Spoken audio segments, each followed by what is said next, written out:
good. This is Brindlewood Bay, the ninth step, part 11.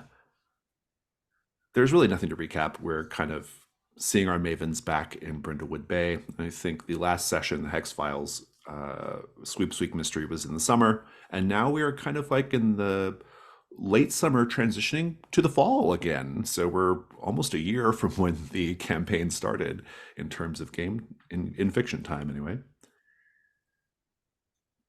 This also means that the ninth step has had an opportunity to really sink its claws into the community. And we're going to kick off before Cozy Vignettes. We're going to kick off with the free void clue.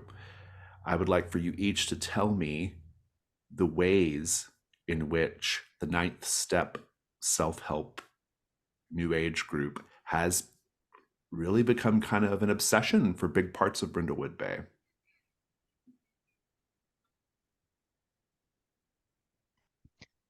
It's all anyone talks about at bingo nowadays. Like usually you would get all the gossip, like who's seeing who's dumped who got in a fight, who was shoplifting, all that's normal, small town stuff. But these days, all anyone can talk about at bingo is the ninth step.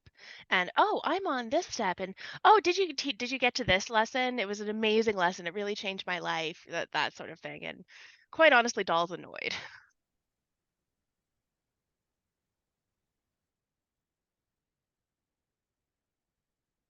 I'll say that different locations, much like the fish market or candlelight booksellers or other shops in town, are now carrying Ninth Step branded like juice.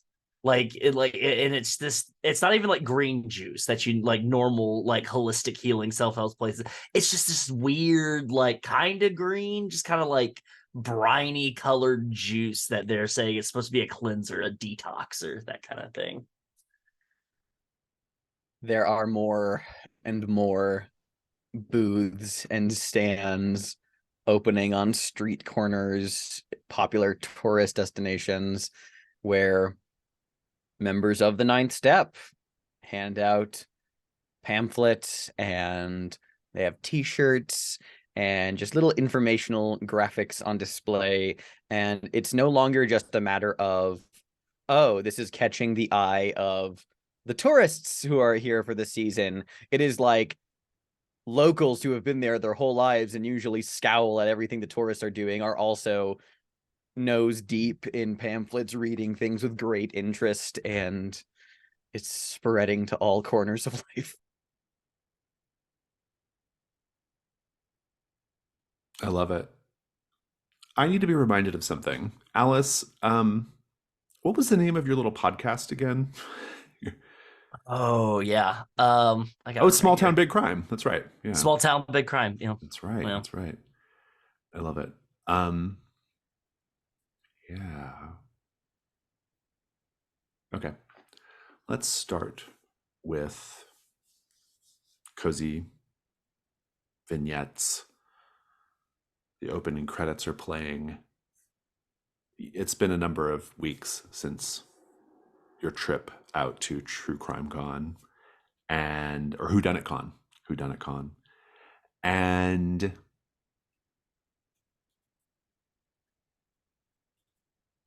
it's late summer, early fall. The warm weather is starting to fall away to be a little brisk, but you still have a number of kind of Indian summer days, that kind of hang out even while the trees are turning from green to splotchy yellow.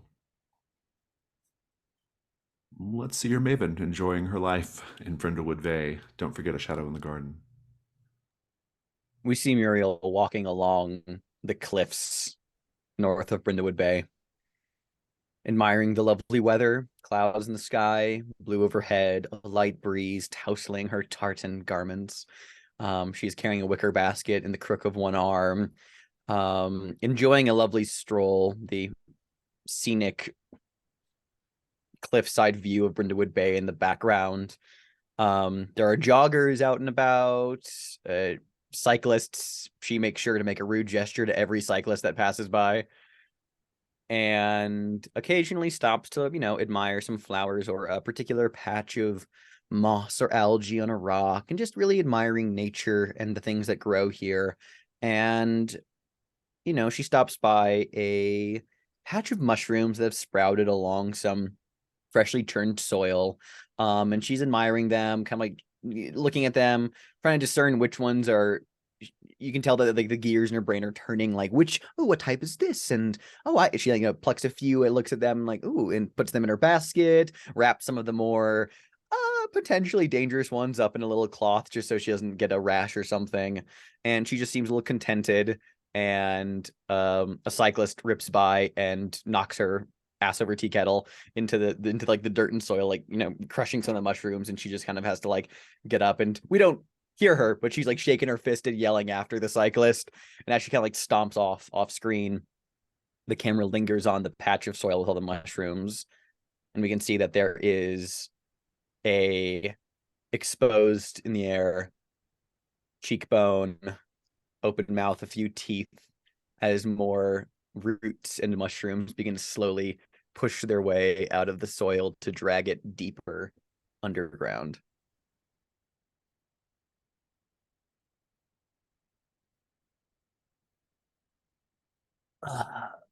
This time of summertime, it's a time for open windows and enjoying the breeze and everything off the bay.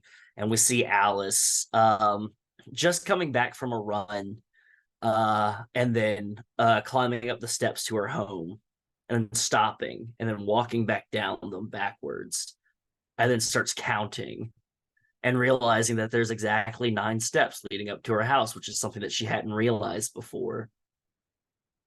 And then we just see her in a blur. She runs to a tool shed, grabs a toolbox, and then starts ripping up, trying to rip up one of the bottom steps and everything like that, and trying it best, and then finally getting it and wiping the sweat off her brow and thumbs up and everything. And she looks back, and it's back again. That 9th step is right there, even, and you can still see the boards laying around where she had taken it apart.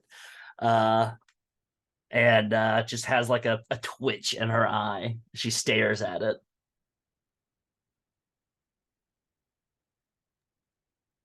Doll is in her very fancy apartment, penthouse suite. She is currently making a batch of toutons, which are kind of like pancakes, for herself and Gerald. Gerald, of course, is kicking back on the couch with his feet up on the table as Doll works, and she's covered in flour. She's got the police radio on, and every now and then she stops, with a spoon in one hand or the thing of molasses in the other, and just listens to what's going on the police radio. Maybe there's a car chase. Maybe there's most of the time it's mundane stuff, it's, oh no, somebody's dog got out. But she likes to listen to it anyway.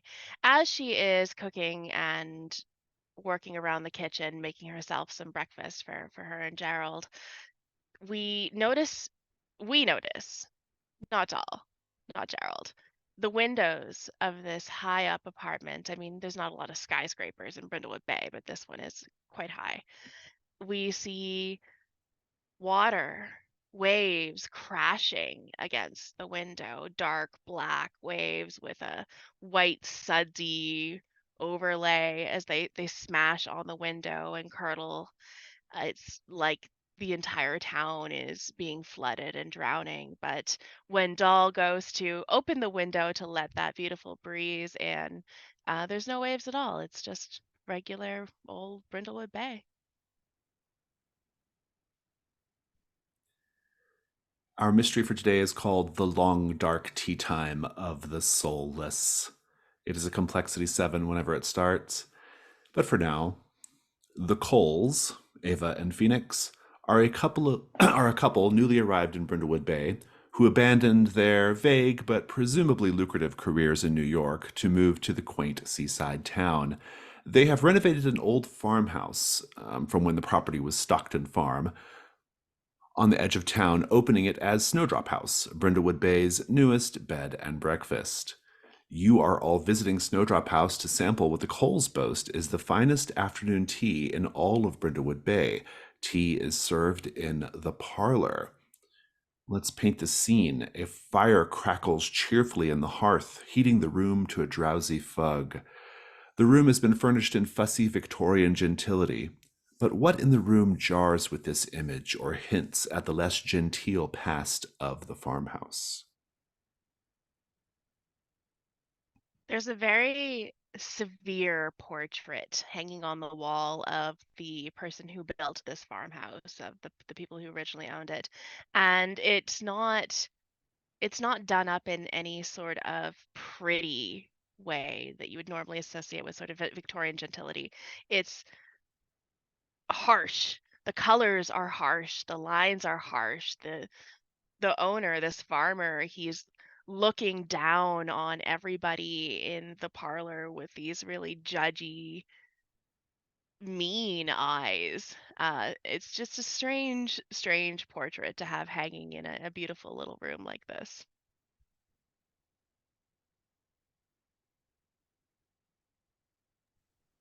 There is a patch of wood boarded floor in kind of the common room.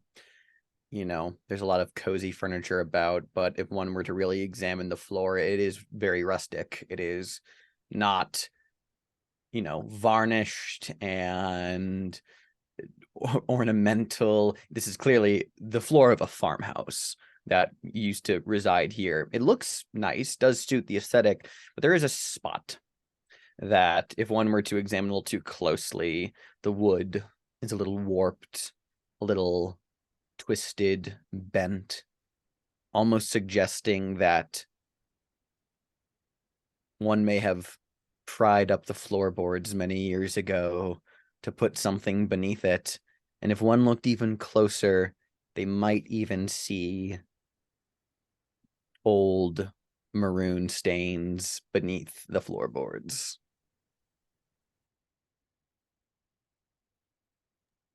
There are taxidermied animals scattered throughout, but not like big game hunting, like deer head, antlers, and such. They're like squirrels and chipmunks and foxes and everything. And they're not done in a good style. It almost seems as if somebody was doing it as a hobby. They were learning to taxidermy. So they're very rough looking. The eyes are off, kind of thing. Letitia Dawes, an old friend of Alice, is in town and has invited you here. Letitia is a former investigative journalist. She now writes travel and entertainment pieces as a freelancer to fund her retirement.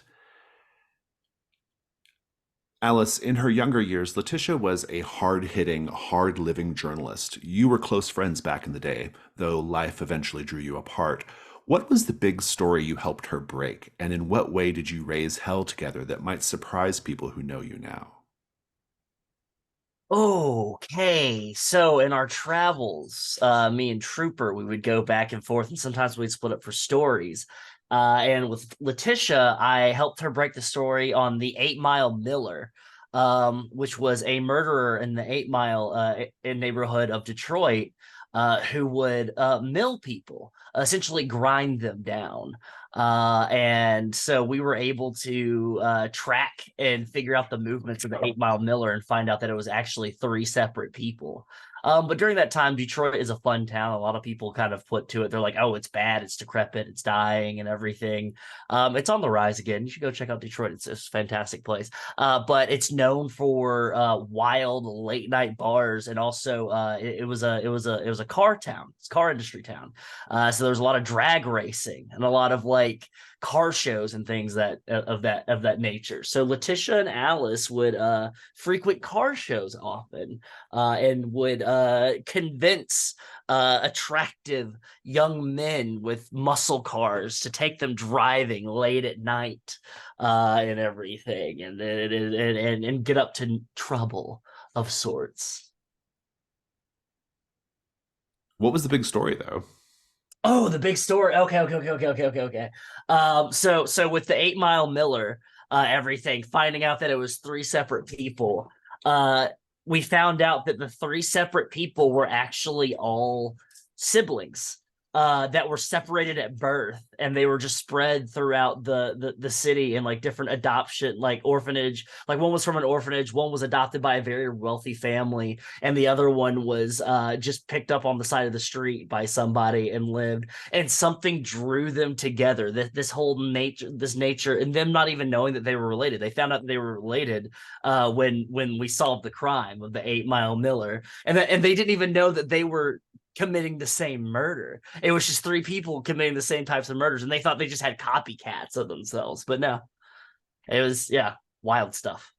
I love it. You were destined to do this kind of investigation, it would seem. Mm-hmm.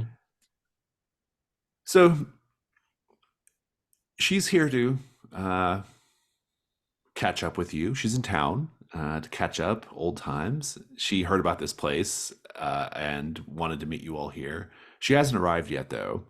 It's just three of you for now, and some other people in the little parlor, which we'll talk about in a bit.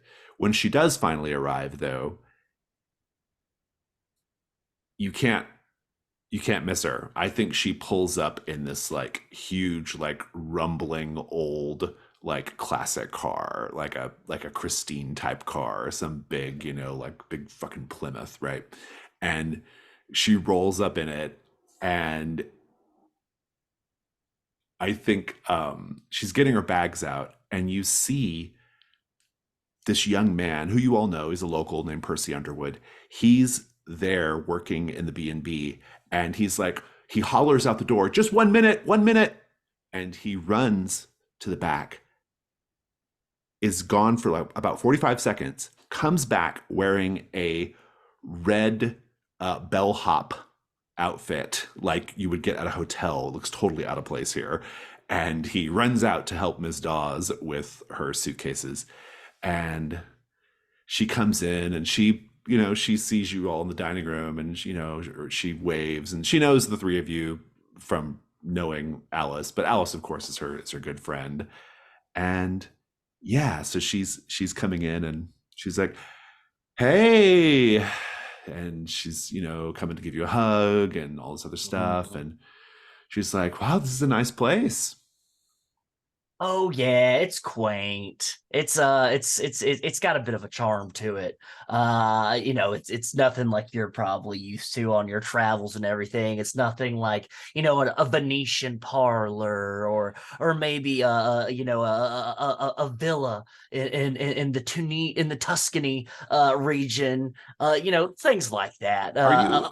She's like, are you giving me a hard time? Are you saying I'm going soft now that I'm doing travel pieces?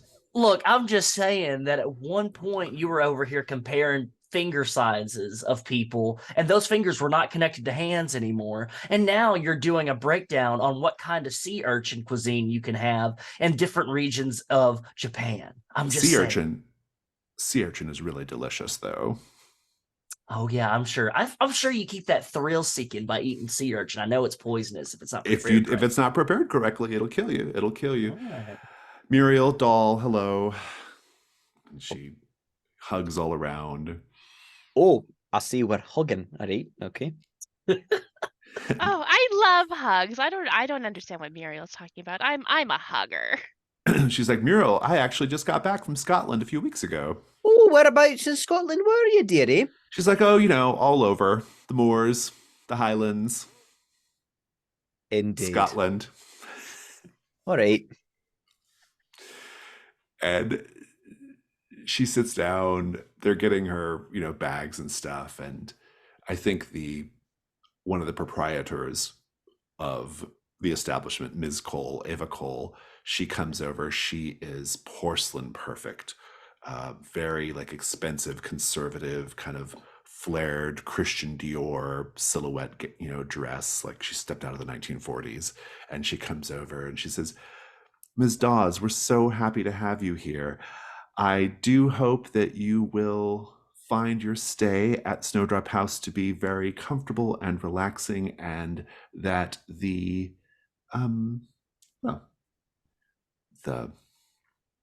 service and accoutrement are to your taste. Do you want to check in before you come and have tea? That's normally the order of things. And Letitia's like, no, no, no, dear. I'll check in later. It's fine. And Ava gives a terse smile and walks off. Percy comes eventually to your table. He's now dressed in like white Oxford black apron waiter outfit. And he says, well, ladies, are you ready to order now? Sure. Yeah, of course, Percy. Thank you. Dearie, do you have like a change room in the back room? I never understand how you do that so quickly. How I do what so quickly? Your outfit changes, they're incredible. Well, we have, let's see, a really delicious selection of scones, Ava corrects him, scones, and of course tea, as you might expect at afternoon tea. A whole array of delicious cookies, biscuits, and he's kind of going through the various offerings. Finger sandwiches. Yeah, I would. I very thank you. I'm good with a nice cup of Scottish black tea, a scone. No haggis, with, I'm afraid. Why would I order haggis with alongside my tea? Why? Because, Scotland. Oh, because Scotland. Gotcha. All right. Well, I'm gonna have a scone with clotted cream and blackberry jam. I'm sorry, could you say that one more time? A scone with clotted cream and blackberry jam. I'm sorry, just that last bit again. Clotted cream and blackberry jam. Sure. And you, ma'am? To Doll. Oh, I'll just have regular orange pico tea. Could I please get that with evaporated milk, though? I don't really go with this regular cream stuff. It just tastes kind of strange. I like my canned milk. Oh, sure. I'm sure we can certainly accommodate you in that way. Ava gives you a sideways glance at your request for evaporated milk. And Letitia orders she likes juices. She's ordered a selection of juices. And Percy helpfully says, oh, we actually have one of those ninth step juices. We're carrying that now. No. That's fine. Oh, all right. Well, excellent. So juice sampler, that's a thing I guess we're going to do. And then scones all around. Actually, what I want is you got some white bread back there. Something other than you back there that's white bread. White bread. So white bread is actually highly, highly processed and has an incredible number of calories. It's basically like eating sugar in bread form. Absolutely. Oh, it's just some flour and some water. Those things are good for you. So what I need is a white bread sandwich. I'm going to need you to cut the crust off, okay? You're going to get some Duke's mayonnaise. You're going to put it on both sides. Then you're going to get yourself a nice thick tomato, all right? You're going to make a nice thick slice of it all the way across. Tomato for you upper crust society folks over here that say scones. And then I'm going to need you to take some sea salt. I go to community college, but okay. Oh, God, I'm sure. Sea salt, black cracked pepper on top of the tomato. Squish that two together. I'm going to need you to take one of them fancy champagne glasses. I'm going to need you to fill it all the way up to the top with some of that Moet Chandon you got behind you. Okay, I can see it. You're hiding it, but I can see it. And then you're going to take one of those juices, and it's not the night stuff. You're going to get, and you're going to take that orange juice, and you're just going to 1, 2, drop. 1, 2, okay? I want a mimosa. You know how to make a mimosa? 1, 2, drop, okay? I don't want over a count of 3. Just a 1, 2, just a splash, a little bit of it. From the table over, you hear narration. The murder mavens were joined by an old friend. Had this old friend seen the dark underbelly of society like these very old women had? Did they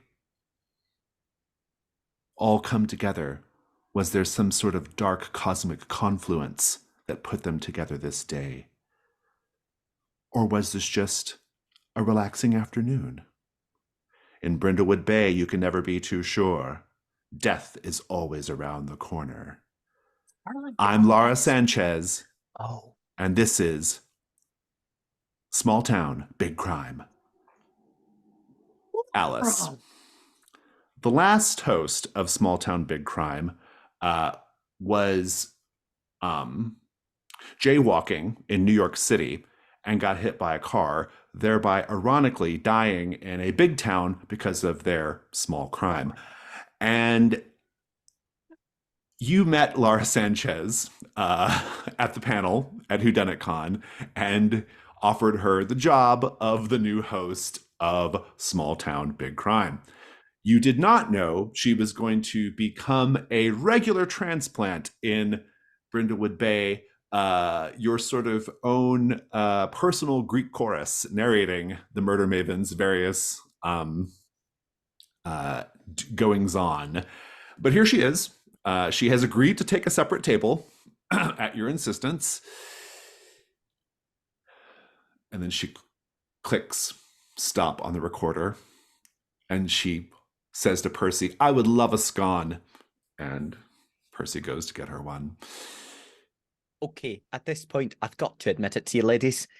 I know it's pronounced scone, but hearing all of you in your accents, your diasporic accents say scone is really the most uncomfortable situation. You can say scone. I'm not going to judge you for it.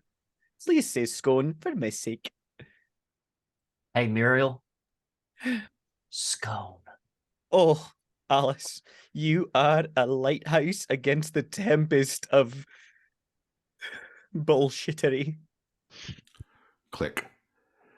This discussion of baked goods no doubt brought up terrible memories of the time the Mavens were contestants on the Jolly Good Baking Show. Hey, Laura. Well, it didn't until now. Now I'm thinking about it again. Laura, Pie? What did I say, Laura? You can record, you can get room tone and everything, but you don't narrate. You're going to save your whole Ira Glass, this Brindlewood life narration stuff when you're in a closet somewhere. Okay? Miss Olinger, I forgot to tell you. I checked our Apple Podcast rankings this morning. We are up to 166th rank true crime podcast. Well, in a deluge of about 25,000 different true crime podcasts, being up in the top 200 is actually not that bad. Granted. Yeah, well, all this narration's doing an absolute number on my palpitations. I'm gonna get up and use the little girlie's room. As you get up, there is another person. There's a number of other people in the parlor. One of them is a man who you don't know him by name yet, but he's a very slick, slimy-looking businessman wearing a very kind of tailored suit and a Bluetooth headset that seems to be permanently fused to his ear. And he's talking on it right now. Oh, yeah, like shit tons of cultural value. Yeah. Well, I mean, we just bulldoze all those little shops on the waterfront. That's no big deal. Put up some mixed use developments. Yeah, it's great. I mean, people love it. Oh my, who is this? Additionally, longtime Snowdrop House resident, well, she was a resident when it was a farmhouse, Mrs. Carfax, very old. She's old to the three of you. She's extremely old. Sitting in the corner playing checkers by herself, enjoying her tea. And Doll, you look over, you see that painting, that portrait of a scowling Abraham Stockton staring down at everyone. And then your eyes move to the left, to the window, to see an identical, slightly older, but otherwise identical Abraham Stockton scowling and staring into the window of the parlor. And when he sees you see him, he just like Homer Simpson's back into the the hedge, right? Ladies, did you see that? Ava walks up and brusquely shuts the curtains to prevent Abraham Stockton from looking in again. Yeah, Muriel returns from the bathroom like, I say what? You see Alice glaring at the businessman, being like, "Yeah, I see it. That piece of shit's trying to gentrify a small, quaint New England town. I thought they reserved that for other kinds of places. It's expanding. It's moving." Well, you see, Alice, they finished gentrifying Williamsburg and now they've come here. You just see it just like chug the mimosa. You're just Percy, another. It's just champagne at that point, Alice. It's just champagne. There's Laura orange juice in says, it. Siri, define gentrify. Oh my goodness. Oh no. Okay. Can we go, or do we have to be here for longer? Because I'm already losing it, ladies. I'm Letitia not done my says, tea. Letitia, the tea and scones and everything proceeds apace. Letitia's kind of telling you with no small amount of pleasure all the places that she's had comped for her trips and for the pieces she's done. But there's Letitia, why are you here? Like, I thought you already did a travel episode on New England coasts and small fishing communities. well, Alice, you might be pleased to hear that I'm not completely out of the game when it comes to investigative journalism. I mean, Brindlewood Bay is a happening little town. Everybody's talking about it. So you're going to Laura be is leaning in very conspicuously from across her table right now. So you're going to be investigating something here in Brindlewood Bay instead of Martha's Vineyards. Like, Hello, ladies. Phoenix Cole, statuesque, charming, wearing like a kind of pseudo-Victorian attire. He looks like old Doctor Who or something. He comes up and he says, "Are you all enjoying tea so far?" Yes, it's quite lovely. Thank And you. what do you Phoenix. think of the scones? Scones. You can say scone. Delicious, yes. just see Alice just picking one, and instead of just eating it normally, it's just like anxiously just picking pieces and then munching on them. I'm dipping mine in my uh-huh. tea. It's acceptable, except the clotted cream is cream cheese. But I mean, okay. I'm sure the pastry chef would love to hear your positive comments, ladies. Shall I go and fetch him? Sure, why not? And before he can even go and fetch him, Percy comes out wearing a chef's hat. Oh my and God. Chef's whites. And he says, "Ladies, how were the baked goods?" Baked. Dry. Lovely. Thank you so much. I'm so happy to hear it. I worked all morning Oh, they taste just like store-bought. Good job. opening the packages. They're really wonderful. Listen, You're Percy, really I don't mean to pry, but just, are you single? I have this son, you see. Oh, He's very strapping. I am. Well, I'm not really. I'm very focused on my future plans. I don't What have does that time for have to do with being romance. single? I don't have time for romance. What? Romance is everything. Phoenix says, Ladies. "Thank you so much, Percy. I'm so happy to hear that you're all enjoying tea. My wife will be delighted to hear that patrons no less esteemed than the murder mavens themselves have enjoyed our hospitality." Okay, thank you. Miss Dawes, whenever you're ready, we're ready for you to fill out some paperwork. And she says, "I'll be there in just a moment." He says, "All right." And he floats off. This is such a nice little place, isn't it, ladies? I I feel so want to go comfortable home. here. I want to leave. I'm losing it. I don't know. There's something quaint about having somebody dressed like they smoke opium or trying to solve the Jack the Ripper crime serving us tea and scones. Different strokes, ladies. Okay. Letitia says, okay, you got me. I've learned about something pretty big here in Brindlewood Bay. And I was kind of hoping you might be able to help me with it.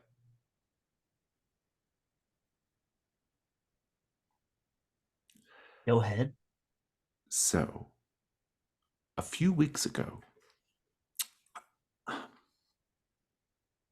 a few weeks ago, I received a phone call. I'm gonna push a water glass towards her. She just sprays the water out of her mouth. She can't get it Oh, down. Percy, your scones are dry as hell. And she collapses face down on the table. Let's take a 5-minute break. Letitia Dawes is dead. Ava, almost by instinct, rushes over to pick up the glasses and things that were knocked over when she fell down and to clean up.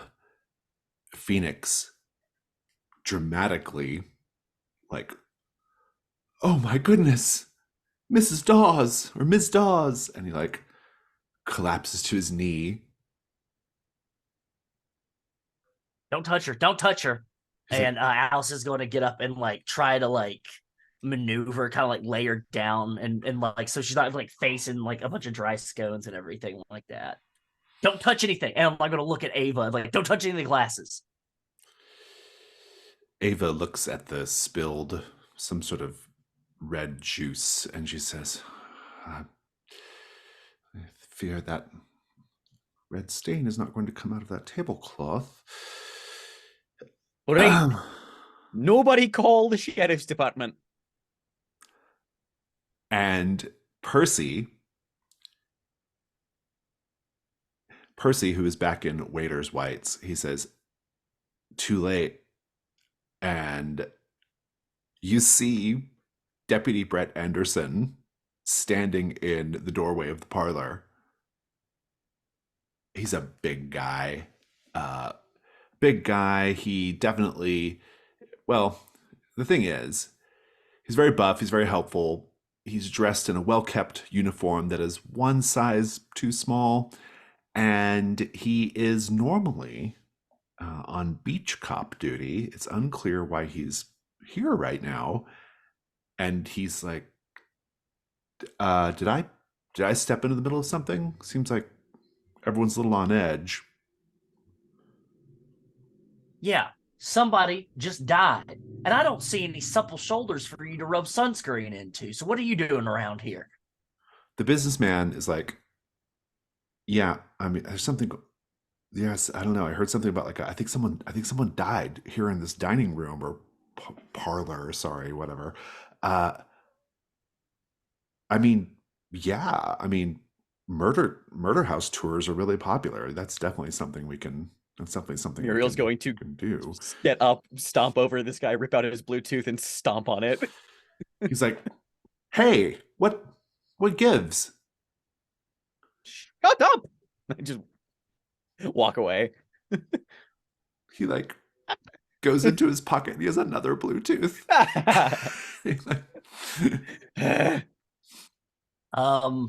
I want to kind of do a Laura is all over you, Alice. She's like, yeah. Oh, OMG, this is incredible. Just to be look here at her right when it happened. Oh, we are breaking the top 100, Miss Ollinger. It's gonna happen. One of my oldest friends is dead, Laura. Unless you've got a replacement microphone in your purse. Hold on. Let's just hold on.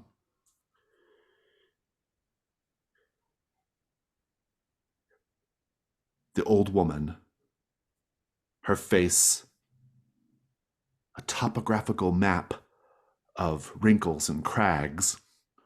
I swing. I She's a podcaster. She definitely dodges out of the way.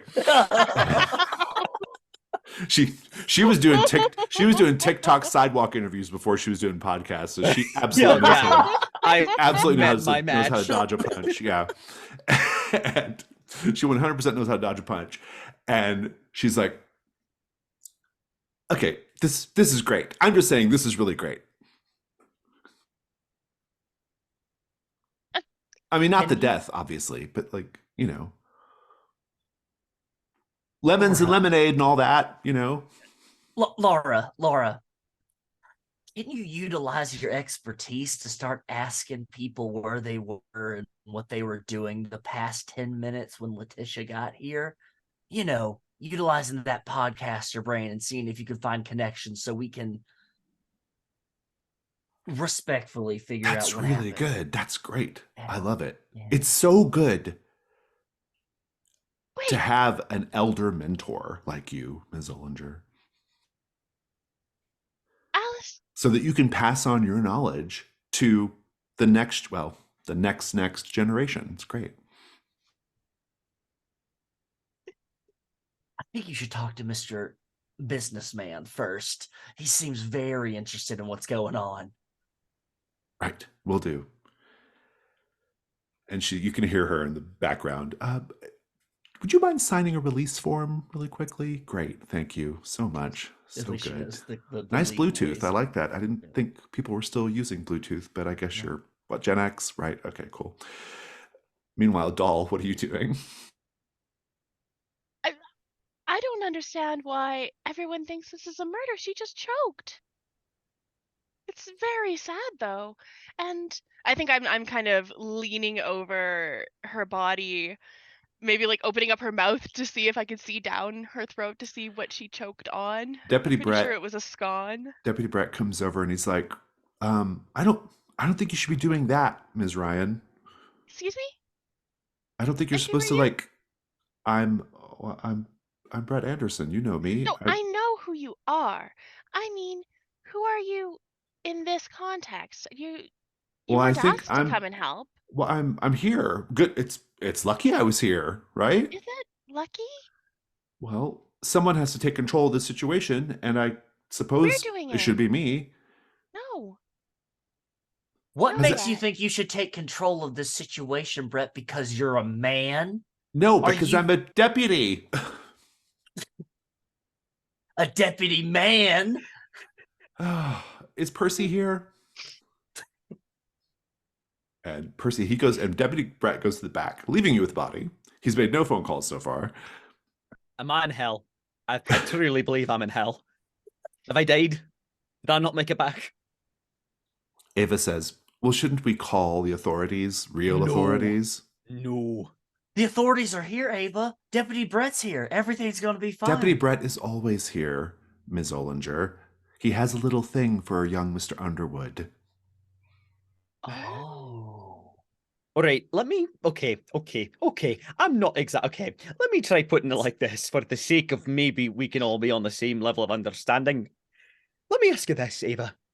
Do you want Brindlewood's finest Sheriff Wyman Dalrymple coming around here, poking around your lovely establishment, and you know that while he's supposed to be doing his job, he's going to be putting his pudsy little fingers in every bowl of every baked good you have, repulsing your guests? Do you really want him poking around while your guests are trying to enjoy their stay here? Does that sound optimal to your Yelp reviews? It does not. You are correct. Yes, thank you.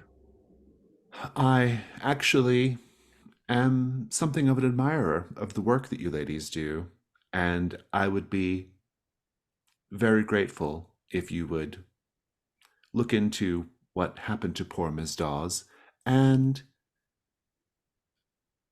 if you can do so without disrupting any more than it already has been, the very particular, carefully curated ambiance we've created here at Snowdrop House, that would be all the better.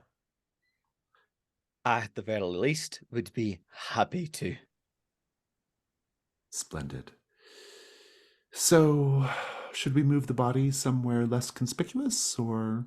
No, we should leave it where it is. We That's, should I move mean, the body to somewhere less conspicuous, doll. It's sitting in the middle of the dining room. but what if maybe From over in the corner, you hear, "King me!"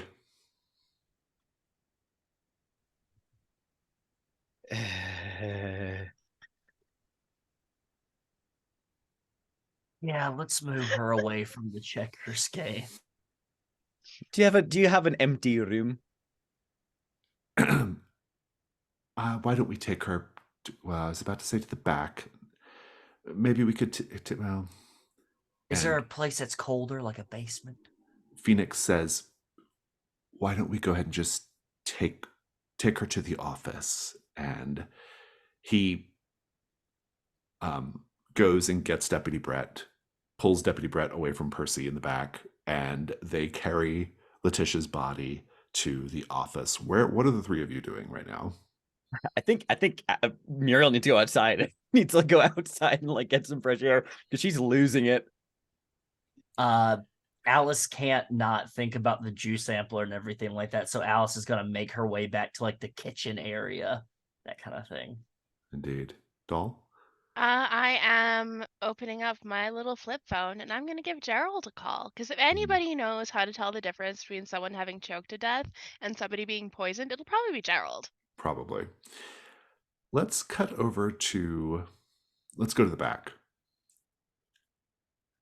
Alice, when you get to the kitchen, which is just off the parlor, there at a glance, there's no one there. But let's paint the scene. The kitchen prominently features an old wood-burning range, and the whole place feels like a step back in time. There is the sweet scent of baking suffused in the room, though nothing is actually being baked. It's just some spray they use. Let's paint the scene. What signs of unusual abundance or seasonality of the produce used here is on display?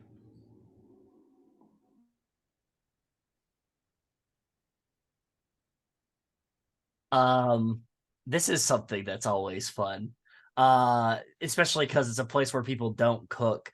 There's one of those middle islands with the overhanging racks that just has like 40 to 50 copper like pots, pans, like, and like just like you only need like, about 10 more if you're a French cuisine cook. But like it just seems like they bought a bunch of sets at a different estate sale and just hung them up for aesthetic purposes. So there's just copper pots, pans, sautés, all that stuff all over the place. There are straight up like apple boxes that are filled to the brim with like apples like stacked over in the corner. And it's like, there's no way these are not going to go rotten before they're all used. And some of them actually are. Like, it's like they keep adding more on top just to have these like full apple boxes. And there's some flies. There's a whole display of various types of squashes and pumpkins along one wall. They're all very decoratively stacked in a way that is not conducive to cooking at all, but looks very nice. And surrounding that is just a bunch of kale, just to make it look green and fresh and beautiful, but nobody's going to eat any of that. Alice, what do you do? You're alone. There's actually nobody back here. I am going to utilize my new Maven move. Oh, what's it? From the alternate Maven moves, Father Brown. Oh. Once per mystery, you can narrate a flashback from the perspective of an unknown killer. Nothing in the flashback is necessarily true, but when I'm done, I will ask the other Mavens to define a clue based on what I narrated. Oh, very intriguing. Let's do it.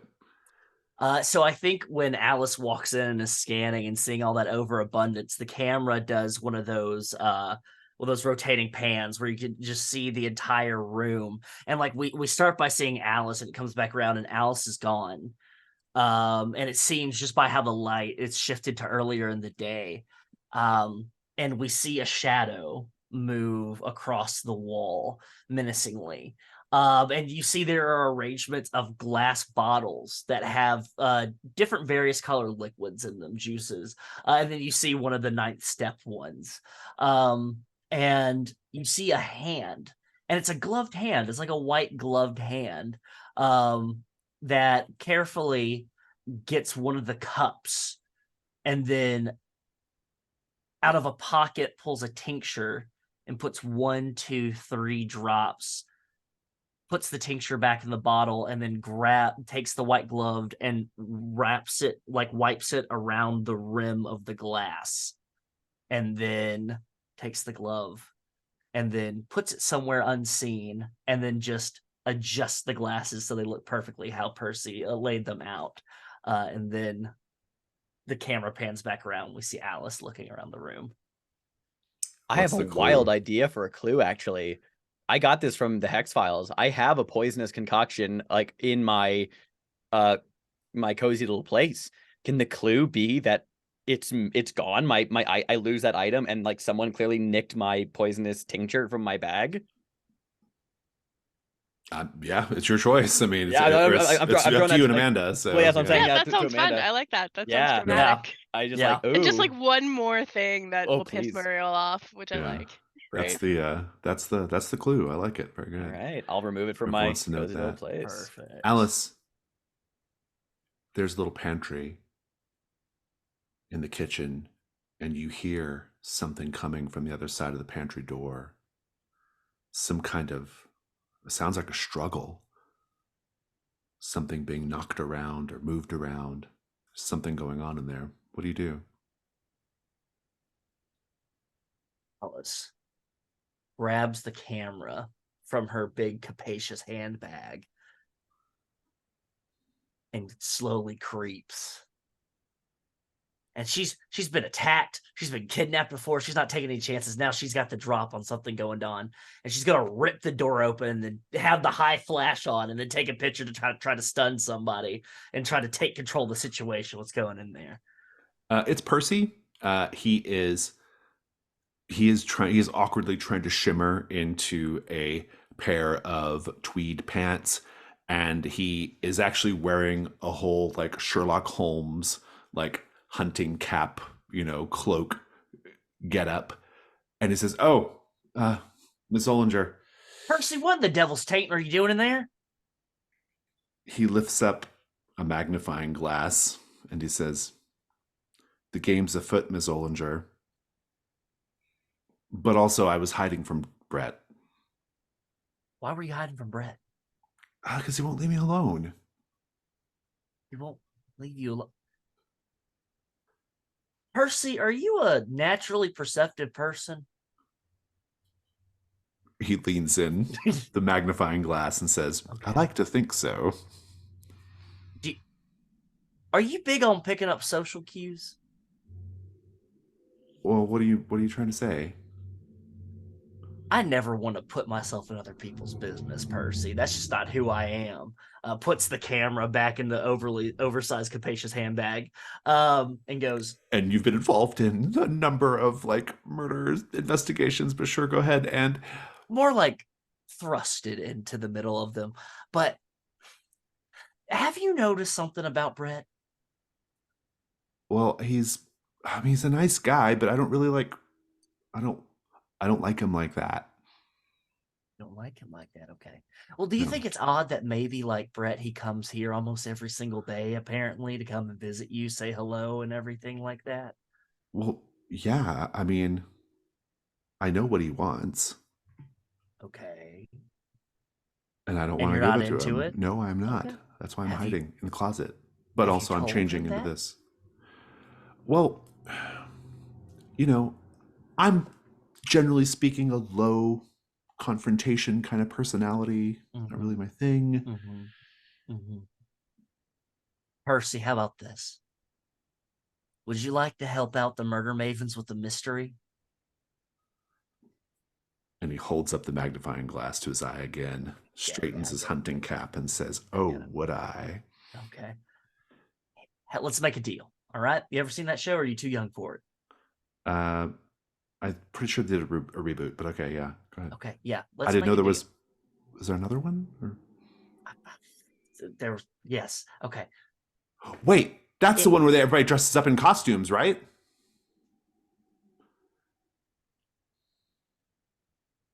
Let's go along with that, Percy, just for the sake of this conversation. Percy, if you promise me that you will tell Brett exactly what you need boundaries-wise from him, I will allow you to assist us in figuring out what happened at the bottom of this mystery, okay? To Letitia. Done. And he says, he does not shake your hand, but he says, okay. So you'll be my Watson then on this one? Yes, Mr. Holmes. Chip, chip, cheerio, pip, pip. The game's afoot. And he exits the closet. Meanwhile, Doll. Hello, Ms. Ryan. How is your lunch or brunch or tea or whatever it is you're doing? How's it going? Everything is really quite lovely. This is a really nice spot, but unfortunately, Alice's friend is dead, and I'm not quite certain if it was poison or choking. And I mean, if anyone's gonna know the difference, I imagine it would be you. Do you have any? Was she able to speak while she was in the middle of dying? She was trying to. Did any sounds escape her larynx? Yes. Sounds like I'm dying. But yeah, I like that. She was definitely poisoned. Oh my. Another question, Gerald. Is it pronounced scone or scone? He says, well, and he's like, give me just a minute to look that up. And he's looking it up, and he says, turns out they're both correct. Oh. Don't let anyone tell you otherwise. Oh, good, because I've been very confused all morning. Okay, well, do you know of any way... Do you have any ideas of where I should check for what kind of poison might have poisoned somebody so quickly?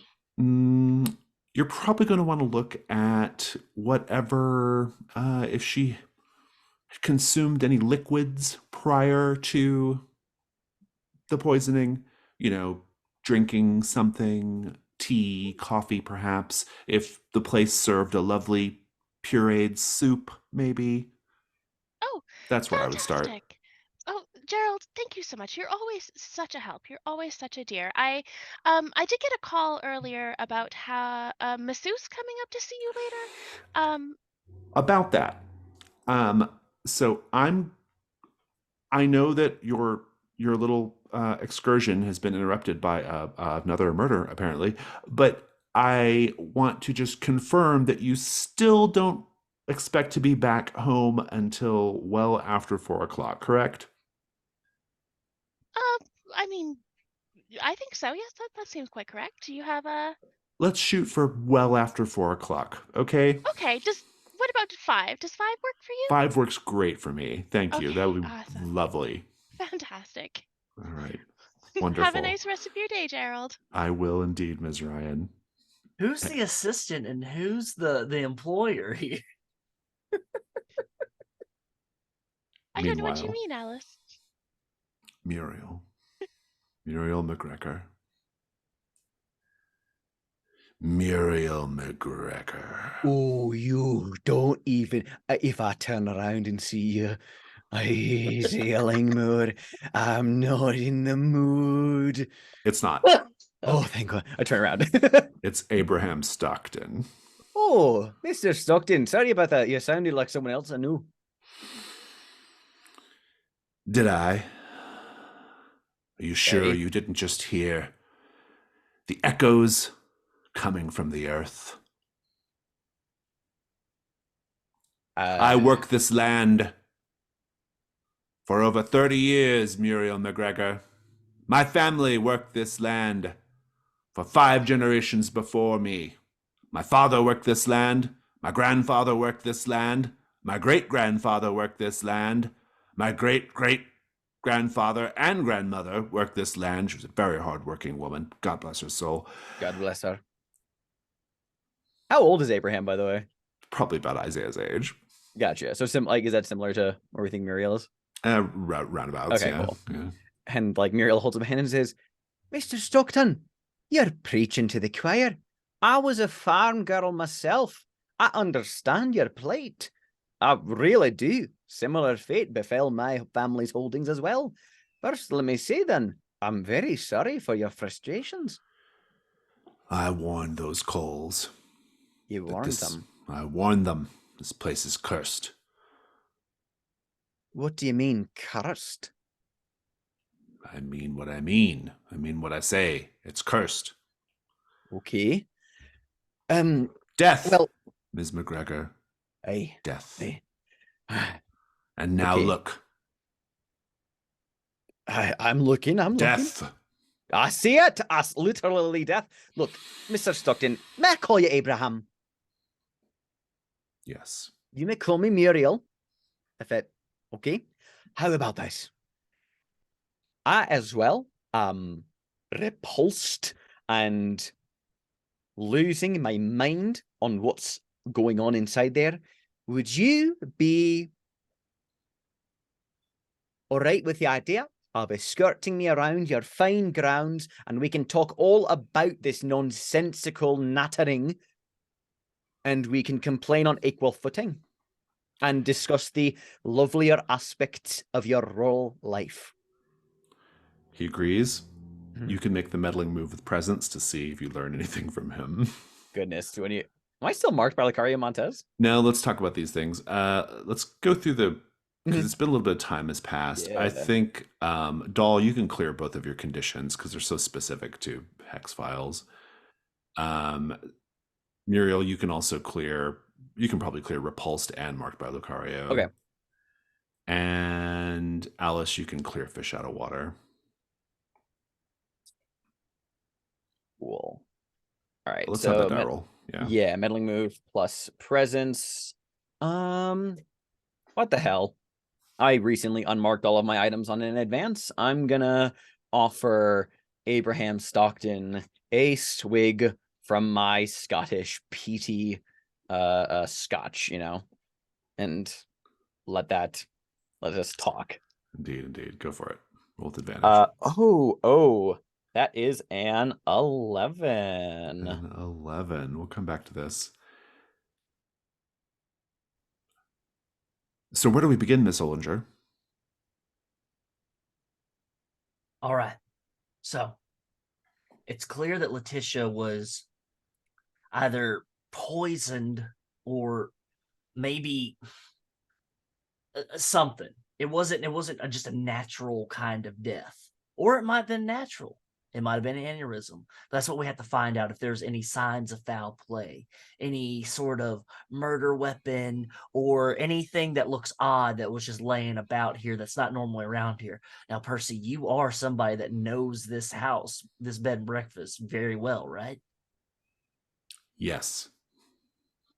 Perfect. That was very convincing. So what I need to know is maybe we can look around here and see if there's anything that looks out of place, something that looks like it doesn't belong, something that looks like it was placed here within the past 24 hours.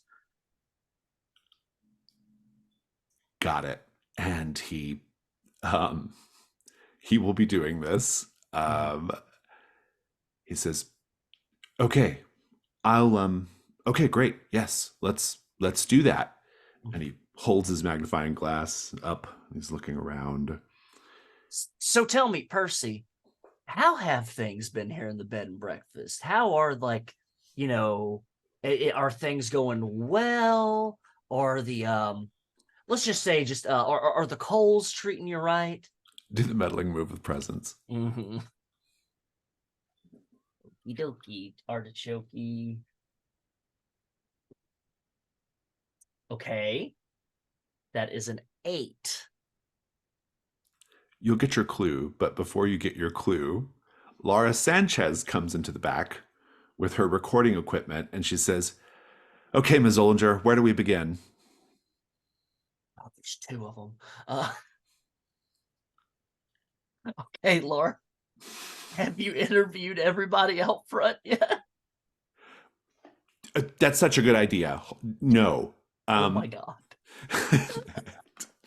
We'll cut over to Doll. So, Doll, what do you do after you're done with Gerald? Well, based on Gerald's great advice, I am going to check out the things. I mean, if the table has not been cleared, I'm going to check out all the things on the table that we were sitting at to see what Letitia was eating and drinking. Indeed. Make the meddling move with reason. You would think we would have done this first, but that's okay. Well, they had to get her That is an body out of the 11. way. No, you that's know. a 13. A 13. Oh, very interesting. It's just you and Mrs. Carfax left in the parlor at this point.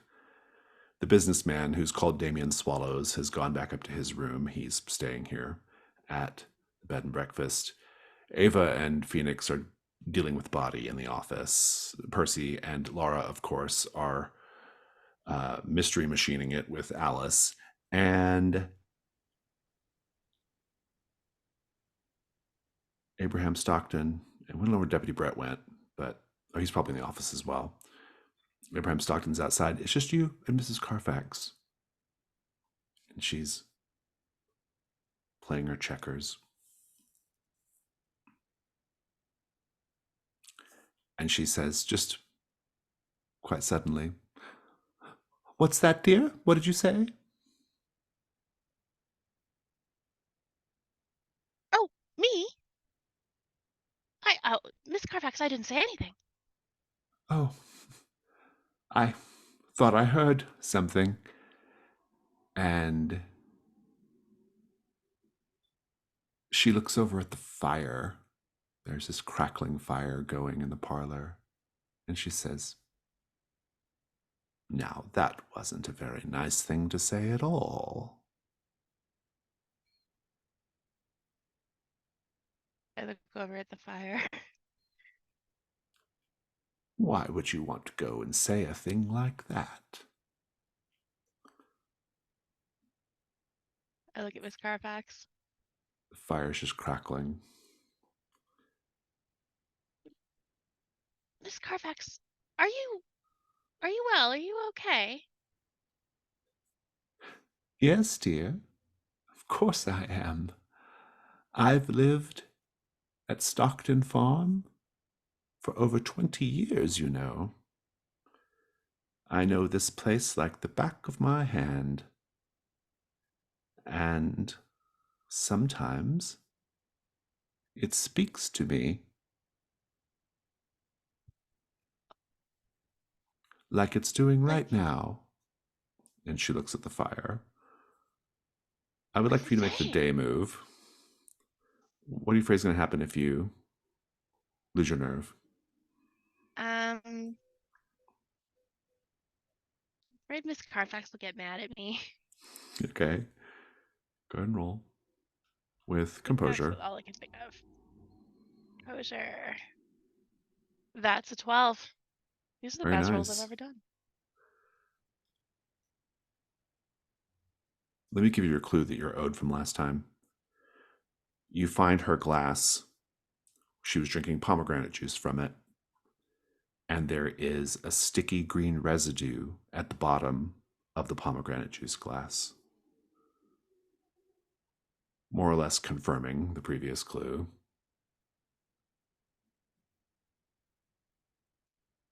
Mrs. Carfax gets up and walks over to the fire. She's almost like oblivious of your presence at this point, Doll. And she leans into the fire and she says, "Well, yes, we can meet tonight, certainly. In the normal place? All right."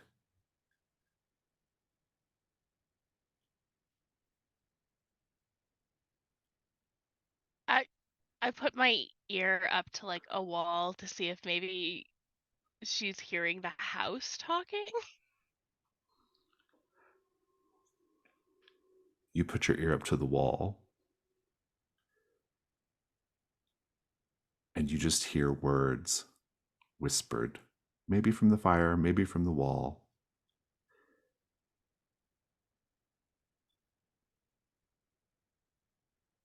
As it was foretold, it is coming to pass.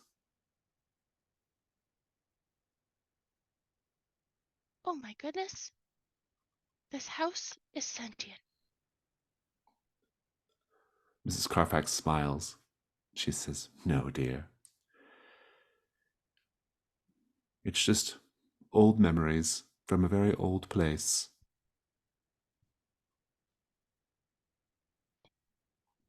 But I don't understand. Old memories wouldn't talk about current things, would they?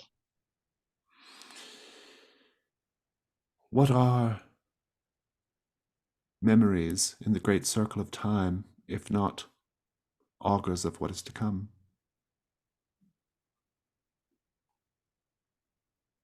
But if the things that have happened are going to happen again, then how does anything new happen? And then she looks at you and she says, "My dear, very soon, everyone will become part of the whole, or they will die." Mrs. Carfax, are you sure you're okay? Do you want me to get you some help? I can get you a glass of water or a doctor. "Oh, I'm all right, dear. I'm just going to pack up my checkers and go back up to my room. It's been quite an eventful afternoon." And she goes and starts putting her checkers things away.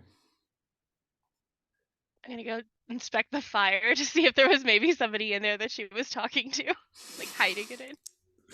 There's no one in the Yeah. fire. But I think your little bonus that I'm going to give you for your 12 plus last time is, I think this is basically just the revelation that Mrs. Carfax is involved in whatever's going on, the bigger picture in Brindlewood Bay. As she's getting up to leave with all of her things, she turns to you and she says, "Dear, if you were wise, you would take the first train or plane or bus or automobile out of Brindlewood Bay. Let that be a little bit of advice for you." Are you leaving Brindlewood Bay? "Oh, no, dear. No, no, no. My place is here. It always has been." And then she leaves. Meanwhile, walking around the land, Muriel, I owe you a clue, yes? Mm-hmm. Mm-hmm.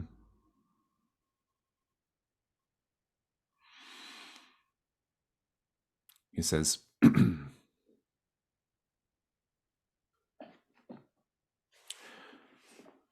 "That Ava Cole, she is not to be trusted, Miss McGregor." Is that right? What's that? "Well, apart from the fact that she bought this place out from under me, Oh, yes, aside from that. I mean, it's ridiculous. Fall behind on your taxes for just 1 or 2 or 15 months, and they put a lien on it, and anybody can swoop in. Any vulture from New York City trying to launder their reputation can swoop in and buy it up." Been there, done that. Well, of course you know about the Coles past, do you not? I'm actually blissfully unaware, but I The suppose I'd like to Coles, know. the Coles were, perhaps are, involved in a number of corporate ventures. They are currently the heads of Cole Technologies, computers and all that. But 5 years ago, they were in charge of Cole Pharma. You, of course, remember those diet pills that killed all those people. I think I recall hearing about that. Eh? Well, that was their deal. Oh, I see. Bit of trouble that ensued, I imagine. Oh, yes, oh, yes. They were in all the papers for months and months. The trials, the lawsuits. They've only just now managed to get out from underneath all of it. And now here they are, in our little burg. I see. Quite a coincidental time in that. I guess if nothing else, it's good that they're out of the pharma business. But it does give me questions about their hospitality. Yes, yes. Well, Mrs. Cole is cold as ice. Ice water in her veins, you might say. But don't let Mr. Cole's affability fool you. He's just as cutthroat as she is. Can I ask you a question, Mr. Stockton, about your farmhouse? I mean, I know you said you lapsed on your taxes and they strong-armed that, but can you tell me about the land? As a woman who was raised in the proud Highlands and had a family farm for many generations, what before it turned into this? What was your land like? I forgive me, I don't know the old name aside from what they call it nowadays. Well, Was it Stockton just Stockton Farm. Farm? Yes, Stockton Farm. My ancestor, Jebediah Stockton, was on the Deep River. Oh, yeah. The Deep River, that's the ship The that ship, brought the town yes. its money. Oh, Aye, yes, okay. yes, yes. He used his shares from that fateful catch to purchase this land. I see. Stockton's a proud family. I suppose. Mm. And he kind of stops and says, "You know about the old caves, don't you, Miss McGregor?" Old caves. Oh, No, I yes. can't say I am. There are caves on this land. You should find them sometime. They are very interesting. Is that right? Yes. Never had any caves beneath my old farmhouse. There was a time me and my husband Gavin, after we moved to the city, we did have a bit of an excursion down through the sewer tunnels, but those aren't caves. It was a lot stinkier, I imagine. Caves, though. Where might one find these caves, Mr. Stockton? Abraham. And he points you in the direction of, on the other side of a creek, up a hill, around the bend, the side of a hill, there's the hole that goes into the caves. Okay. Well, thank you. I might have to take a look around. Oh, Fair warning, there's a lot of old history in those caves. And if you don't want to go uncovering that history, or if you don't want whatever's down there to look back at you, you should not go. may I ask you a personal question or two, Abraham? What is your opinion on that history?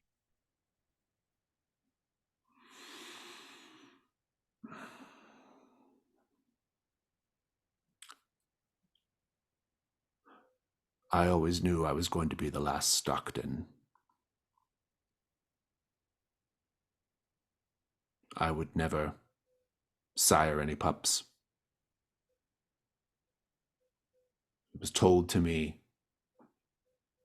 from when I was a little boy there would be no more after me, because there would be no more anything after me. Things are starting to come to pass, Ms. McGregor. Time is near. I see. And have you ever met a woman by the name of Corinne Waitley? He pulls you in close. Don't you believe for even a second that Corinne Waitley and the Ninth Step have anything to do with what's going to happen here in Brindlewood Bay. It's all a front. She's a pawn. A pawn? Of who? You know who. And he walks off. Look over my shoulders in the direction he pointed towards the cave, look back at the farmhouse. I'm not, after my adventures in New Mexico, I'm not going into caves alone. I have a partner for that, but I will make my way up back towards the house, kind of having cleared my head a little bit. Ms. Ollinger, you and Lara and Percy are soon joined in the kitchen by Deputy Brett Anderson, who says, "All right, well, we have the body secured. So, how do we get started, Ms. Ollinger? What should we do?" Did any of you ever realize how small this kitchen is? See, back when I was living with my husband Trooper, when we were house hunting, we would size a kitchen by how many troopers could fit in here. This is about a 2 or 3 trooper kitchen right now. And granted, while I am small, slightly petite, Brett, respectfully, you are about 3 troopers size. It's getting kind of tight in quarters here. So maybe we should spread out amongst the house. Maybe you know what? Me and Laura will go ahead and investigate some of the bedrooms, and Sherlock Underwood and Brett, you can start investigating the downstairs area, try to find clues. Laura leans over to Percy and whispers, "I thought Trooper was her dog." Hear that, Laura? I'm gonna pretend I didn't hear that at all. Indeed. Let's take 5. Give Amanda a chance to rejoin us. Okay. Doll, once you're done with Ms. Carfax and the fire and you're just left alone in the parlor, what do you do? I'm alone in the parlor. Gosh, places like this, in my experience, especially after being out at the Vidal's house, we know there's always like secret compartments and secret entrances, and that's just how these things work. So I think I'm gonna kind of poke around the room and see if there's any sort of secret doors, secret place to hide your murder weapons or whatever. Intriguing. I like this. Make a day move with reason. I think I am afraid that someone's going to come in and see me poking around and kick me out. Okay. That Or no, is an I meant I'm sorry, information move, not day move. information move. I'm I losing was my like, mind. what Yeah. am I afraid of? No, nothing. Information move. Yeah. Okay, in that case, I'm still afraid that will happen, but Sure. it's not as relevant now. I rolled an 8. An 8. Interesting.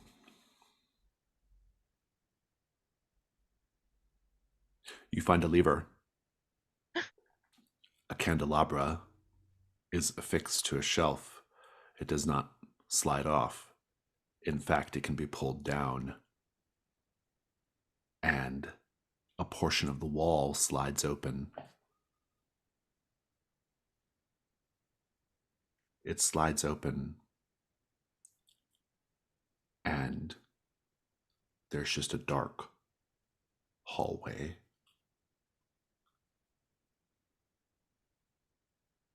Oh.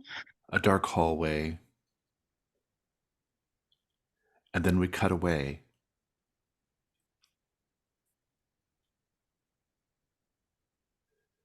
To a room. We don't know where this room is. And a young man. The young man is Deputy Brett Anderson. He was sent off to go investigate elsewhere by Ms. Ollinger. Now he's in this darkened room,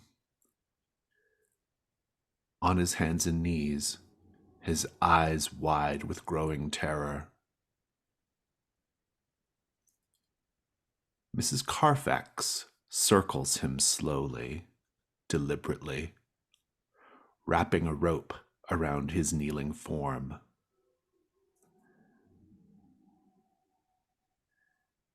She's constricting his mobility further and further with each round taken, and he's just letting her do it.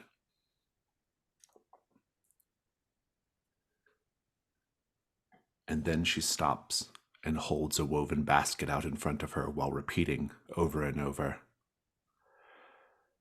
And when she lays her eyes on you like stone, the void will seize you true. And when she lays her eyes on you like stone, the void will seize you true. And when she lays her eyes on you like stone, the void will seize you true. Soft hissing noises can be heard coming from the basket. And then, doll, you hear soft hissing noises coming from the darkness.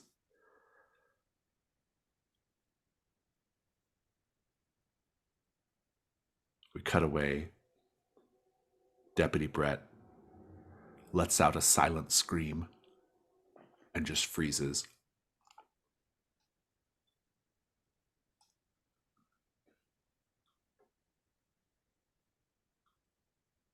Doll, you can't move.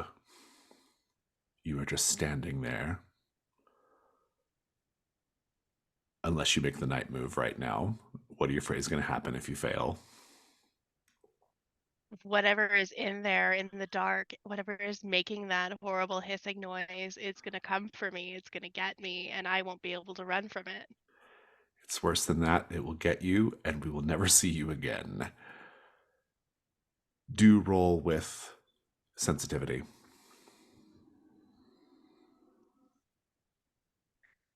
Check my personal quarters or my cozy little place. I don't think, if I can't move, I can't use my hand grenade, so it's just a straight roll. Oh, for crying out loud. That's a 2. You cannot move. We don't know who's behind you, but they put their hands on your shoulders. Their voice is disguised, much like the disguised voice way back in session 1. It's all right, Ms. Ryan.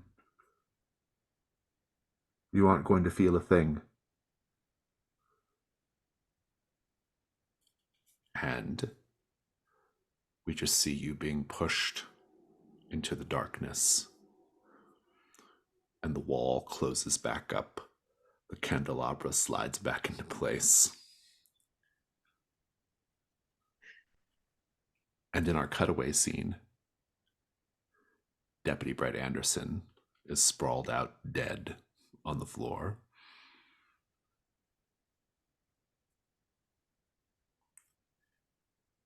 King me. I think I'm going to use the crown.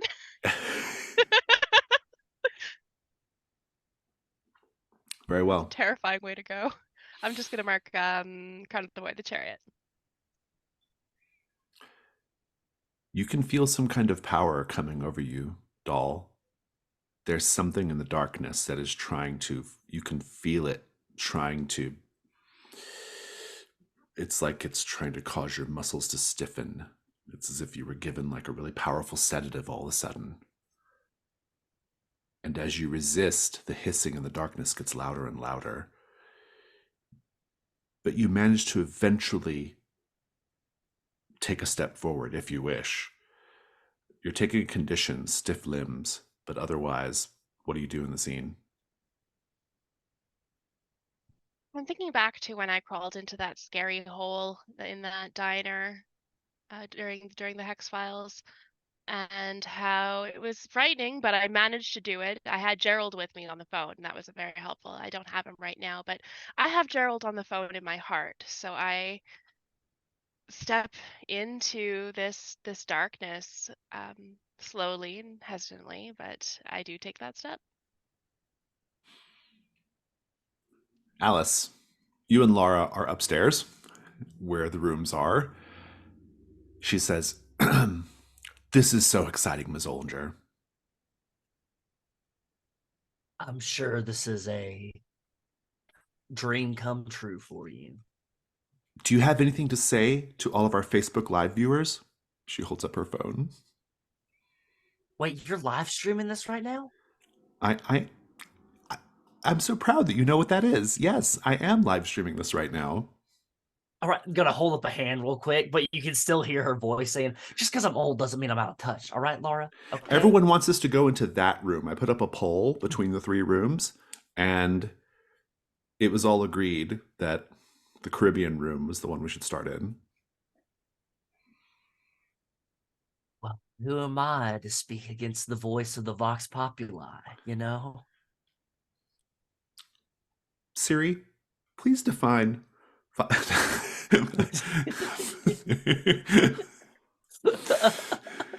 Which I do understand that's a redundancy by saying the voice of the Vox Populi, but still, it's Alice Ollinger. Let's talk about the rooms. All right. Mm-hmm. Of course, one of the rooms, so there's 3 empty rooms and 2 rooms with people in them. Damien Swallows is in his room. Mrs. Carfax is in her room, and there are 3 rooms that are currently unoccupied. Snowdrop House boasts a number of themed bedrooms, ranging from over-the-top fantasias and lace to more modern and subdued offerings. What about the decor of the rooms or their names seems sinister, albeit in an easily dismissible way?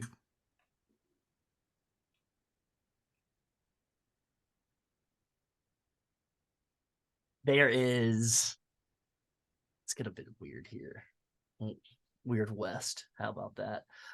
There's the Lasso Room, which has its theme to look like a room in like a saloon or an inn in an old West town.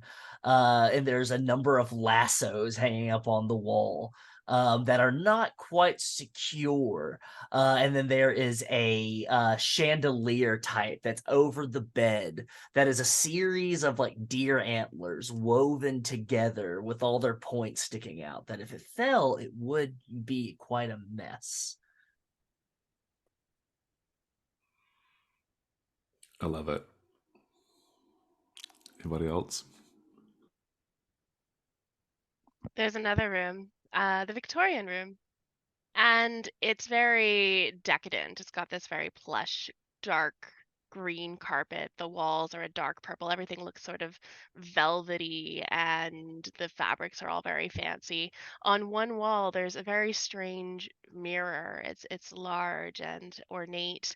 On another wall, there's a strange golden mask that looks like a sun. You can see that all throughout the room there are various little artifacts, strange little things, like trinkets almost, but they're all very old.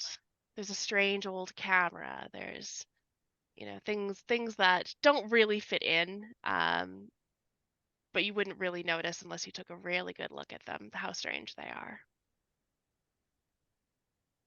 There is the nautical room, very sea themed shells, wavy wallpaper. There's like I forgot what the actual like word for it is, but one of those like mariners clocks on the wall. And there's actually a radio in here that broadcasts like shipping forecasts from like the major harbors in Boston. Weird little theme thing. But there's an aspect of like you can kind of smell that like briny, wet, mildewy scent, almost like everything in this room, just by vibes alone, feels like if you touched it, it should be wet, but it's not. Nice. I think that's the room you're in right now, Alice.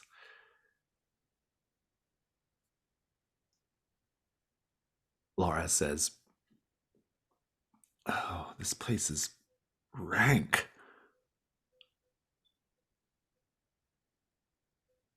Yeah, very gross. Do you think maybe you can handle being inside here and you might need to wait outside? Oh, I can definitely handle it. I'm a professional. Okay, all right.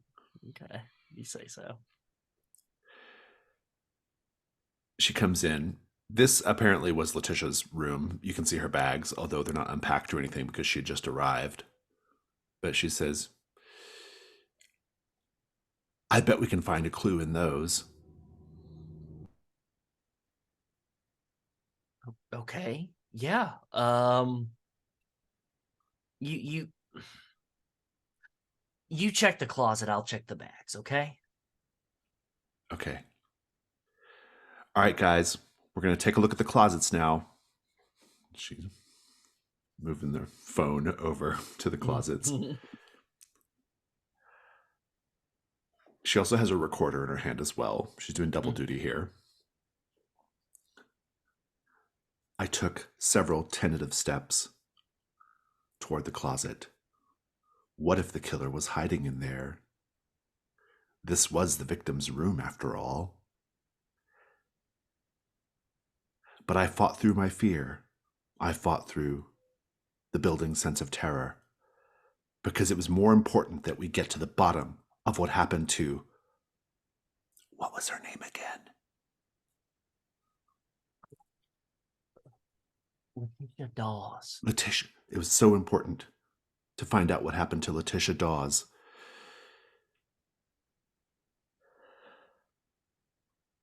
And she reaches for the door. Meanwhile, Muriel McGregor, you're at the caves. You find the caves. I actually walked back up to the house because I Oh, don't want to go in the you caves didn't go to alone. the caves. Oh, Yeah, you went to the house. yeah. Oh, very interesting. Definitely I had thinking that about the backwards. caves, though. You're good. Yeah, back at the house. Intriguing. Okay. And all of my friends scattered to the wind. Interesting, interesting. You're walking back to the house, and you're going through a thicket of woods on the land. Even though it's only the late afternoon, the tree cover makes it feel surprisingly dark.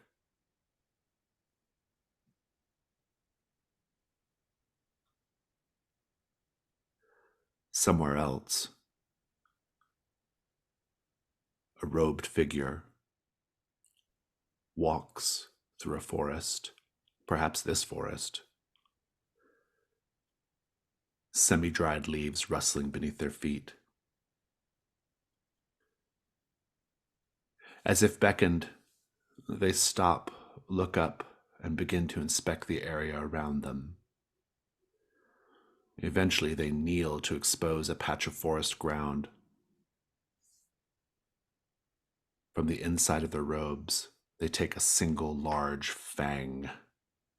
They draw a circle in the soil with it, followed by an intricate arrangement of smaller circles and alchemical symbols.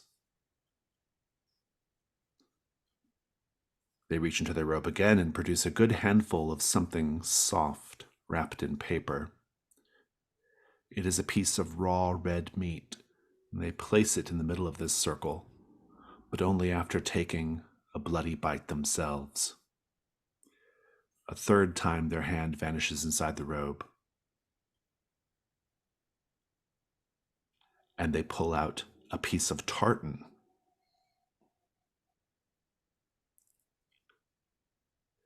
They pull out a tartan cloth, and they spread it over the chunk of meat.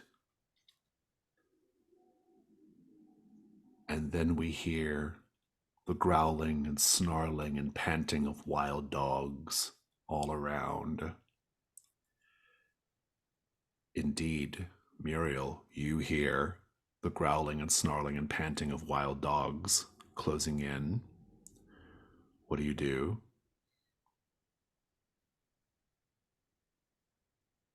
I truly think Muriel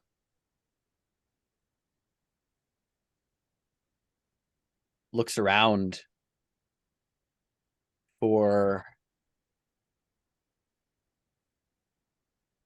some herb, maybe wolfsbane or something that has a pungent smell to it, using my Cadfell move and makes herself bigger, and she just wants some, like, she looks around quickly for an herb that she knows is then she can use to stink at things up if she needs to scare off animals. I don't think she thinks anything sinister of it yet, but she just goes into preparation mode.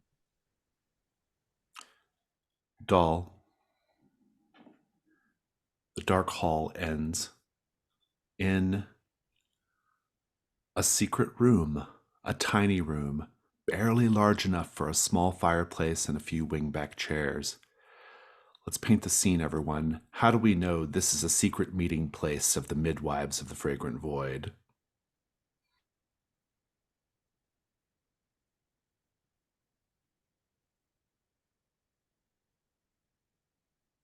There is a changing area where robes are kept, but somebody has left behind some Lululemon.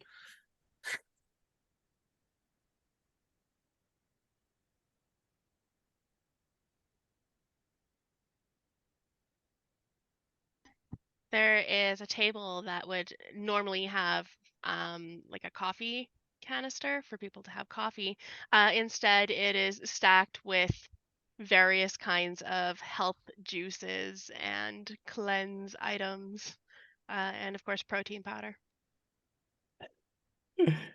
There is. Hold on, let me check something real quick. A few tokens that are damning in left behind objects that are very indicative of who may have been having them. A napkin upon which is a crumbly, stale, half-finished strawberry glazed donut, which we've seen Dalrymple eat a few of those. There's also let's see. Oh, the smell of Axe body spray Todd used in abundance. And let's see. Oh, little tufts of reindeer fur left around the place.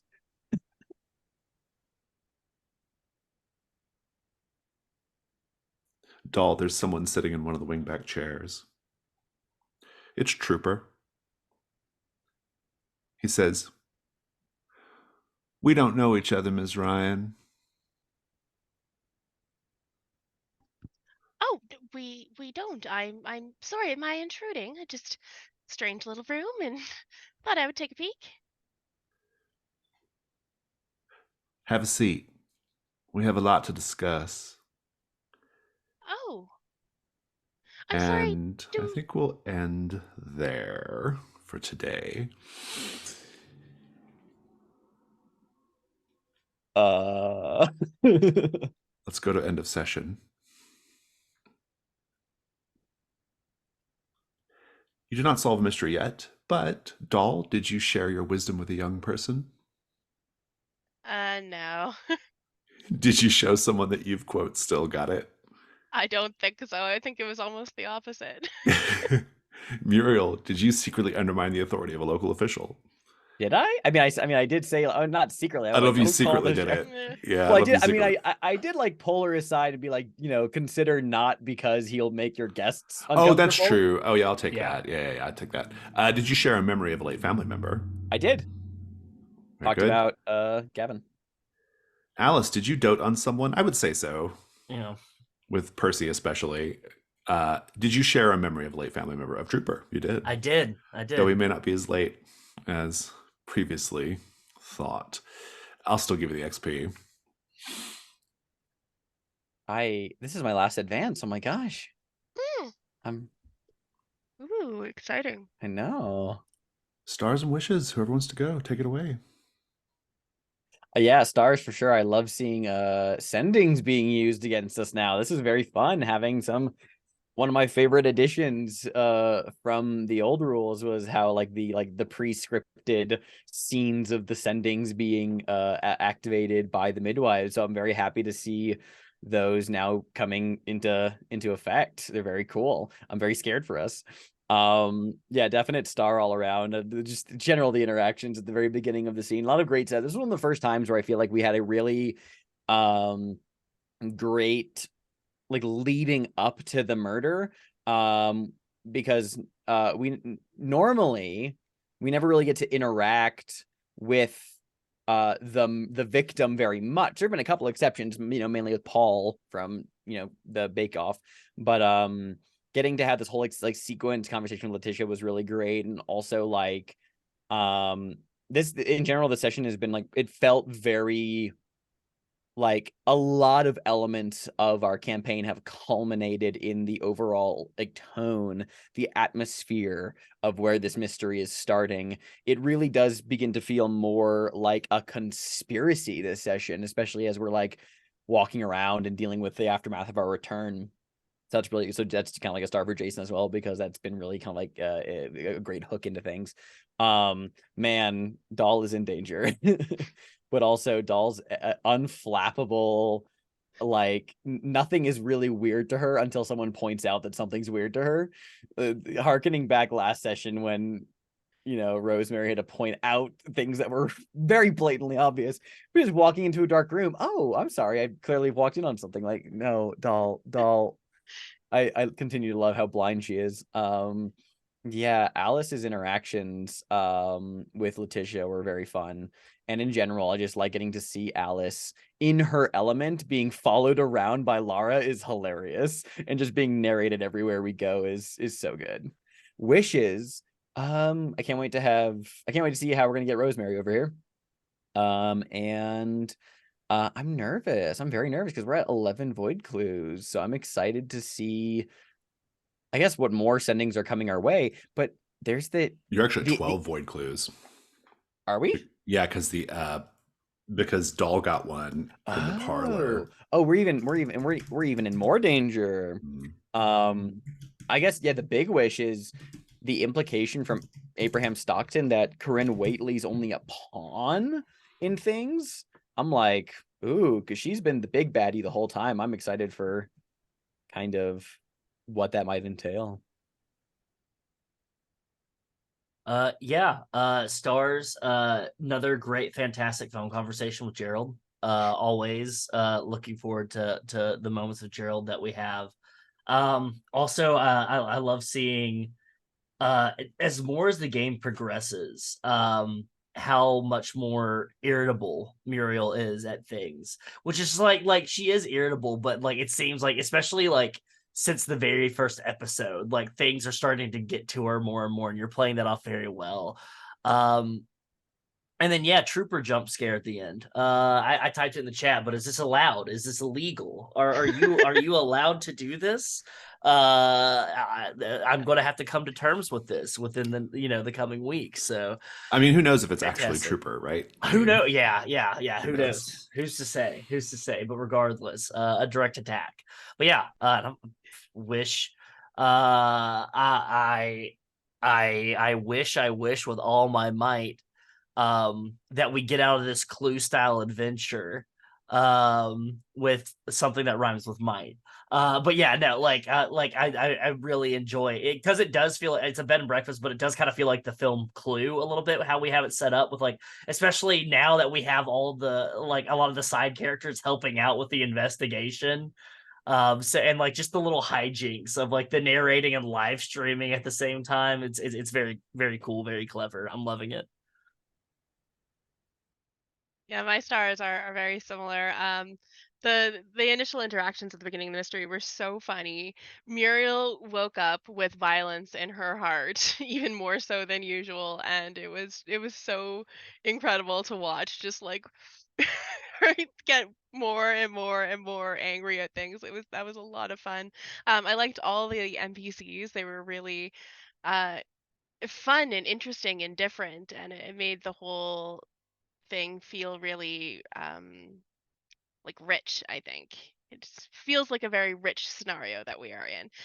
So I'm excited to see how what everything is going to turn out like, how everyone's going to be involved or not involved. I think this is going to be one of those mysteries that we're going to have a really wild theorized move on. So I'm excited for that part. That's my wish, is for our answer a question or our theorized to be completely batshit. Yeah, I had a great time. It was my intention for this session, now that we are in layer 4 of the Dark Conspiracy and very close to to facing the midwives. It was my intention to have the midwives just be hitting you constantly in this mystery. And Long Dark Tea Time is a great one for it, for lots of different reasons. And so the midwives are up to their shenanigans. They are directly threatened by you, and they are doing their thing against you. And so I'm just excited to see how that's going to keep playing out and keep unfurling, and what trickery and magic and monstrosities they're going to send after you, because this is the part of the game that they are in right now as things are getting ready to come to pass. And so, yeah, I'm just really excited about how that all, it kind of like started as this sort of like standard, kind of literal parlor room mystery. And then it has kind of become, it's unfurled into this bigger thing, circling back to the midwives conspiracy. So yeah, I'm just excited to see where it goes. And there's all this like, I'm intentionally leaving a lot of open questions about who's really in charge of the midwives, right? Is it Mrs. Carfax? Is it this person claiming to be Coop Trooper? Is it actually Corinne Waitley? And this is just a feint on her part? Who knows? But in any case, I think it's all going to be very fun to see how it plays out. So, and there's also the caves still to do. There's Yeah. a lot going on, right? So it'll be fun to have Rosemary back. And yeah, it was just a great time. All the NPC interactions were so fun. All the stuff with, especially with Laura and Percy, are always really, really good, fun to role play. And so I had a good time bouncing off everybody with that. Muriel's, I actually liked the way Muriel softened with Abraham. I thought that was really interesting. Actually, I thought it was an interesting like switch up that I wasn't expecting. I thought it was really good. Continue to love the Gerald doll relationship. And yeah, just a good time. So. Yeah, stars for Gerald negotiating when his boss is gonna come home. that was very good. Very good. Yeah, no, yeah, yeah. I think the implication was he was having like something going on there. They did not want you walking in on. Yeah. So, yeah. Good Poor times. naive doll. For people watching the video, we have a couple of weeks break because of some things that all 4 of us are going to be at, actually. And but we will pick back up with the 9th step when we get back from our little retreat. And until then, though, we will wave goodbye to everyone.